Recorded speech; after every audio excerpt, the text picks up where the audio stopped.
Today I am going to react to your favourite rides at Lost Island Waterpark. So starting off our video with a classic body side, you guys have picked Polynesian Plunge and Samoan Splash, and whilst no, these are not the giant, crazy and totally bonkers attractions in which we will be seeing later on, trust me when I say, when you see those attractions and their queue lines, you'll realise that these ones right here are actually not half bad. But seriously guys, even with the queue lines aside, when you do come up to these, you'll get to enjoy the classic feeling of racing down a body side in not only complete darkness, but also in the open air too, before that final splashdown. Oh yeah, and did I forget to mention that this is not just Polynesian Plunge or Samoan Splash, but both of these, meaning that you will get to race one another around those twists and turns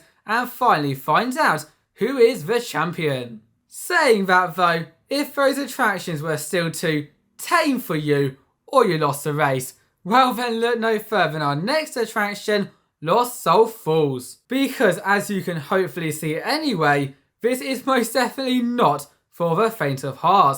With once you've made your way up the tower, I can't find the exact height, you will basically go over the edge into what seems like a 90-degree drop, plummeting you down to the bottom and then finishing off the side with a splash. Just like that duck did. Wait, there's no ducks at Waterpark. It must be the Waterpark Splashin's rubber ducky, and throughout this video he'll be making appearances in some very weird places, so comment down below where you find him and how often you find him, and we'll pin the first correct comment. Moving on though, whilst I would agree that this is not the best side of the park, it is by far the most intense. As much as you cannot have a water park without some classic body sides or an absolutely insane drop side, you cannot have a water park full stop without a racer side.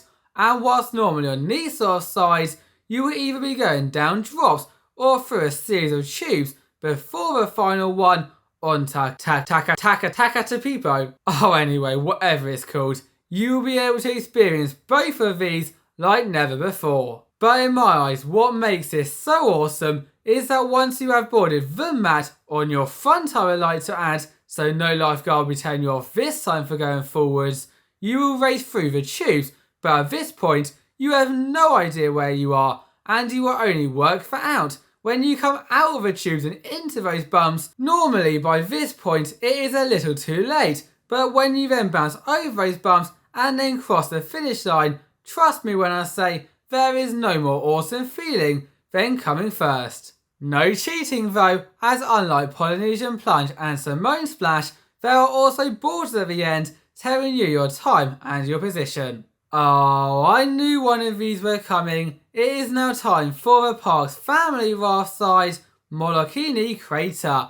And for anyone who has not done one of these before, well, it's probably best to board with caution, as what makes these sides so great also makes them so awful, because basically you'll be facing into one another, so when you make your way round the twists and turns, and of course the giant drops into the giant funnel section, which will then rock you back and forth before coming out the end, you will be facing into one another. So if you either don't scream or love watching other people scream, well then these sides are amazing. But if you're the other way around and you scream the entire way around, then you're going to have many memories.